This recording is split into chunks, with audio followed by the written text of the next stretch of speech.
स्वराज्य न्यूज मराठी, माझा हक्क माझं राज्य स्वराज्य। मित्रांनो, शेतकऱ्याचे जगणं सोपं नाही, हे आपला इतिहास आहे। या इतिहास आहे आपला।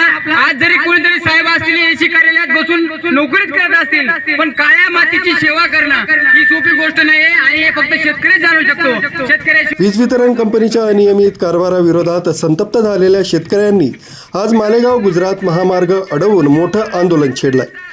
पोहाणे, रामपुरा, कजवाडे व काटवण परिसरातील शेतकरी मोठ्या संख्येनं रस्त्यावर उतरल्यानं वाहतूक पूर्णपणे ठप्प झाली। शेतकऱ्यांचा आरोप आहे की वेळेवर वीज पुरवठा न झाल्यानं कांदा तसंच डाळिंब पिकांचं प्रचंड नुकसान होतंय। तरीसुद्धा वारंवार तक्रारी करूनही वीज वितरण कंपनीकडून कोणतीही ठोस कारवाई होत नाहीये। अनियमित, कमी दाबाची आणि अचानक खंडित होणारी वीज यामुळे शेती सिंचन व्यवस्थेत अडथळे निर्माण होत आहेत।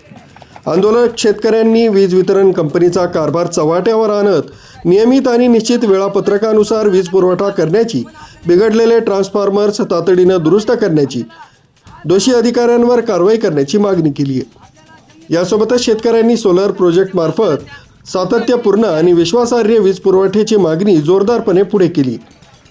पारंपरिक वीज पुरवठ्यावर अवलंबून न राहून वारंवार होणाऱ्या अडचणींमुळे शेतीचं नुकसान होत असल्यानं दीर्घकालीन उपाय म्हणून सौर ऊर्जा प्रकल्प येथून वीज पुरवठा करावा अशी मागणी आंदोलक शेतकऱ्यांनी केली आहे। दरम्यान महामार्गावर दीर्घकाळ वाहतूक ठप्प झाल्यानं वाहन चालक तसंच प्रवाशांना मोठ्या अडचणींचा सामना करावा लागला।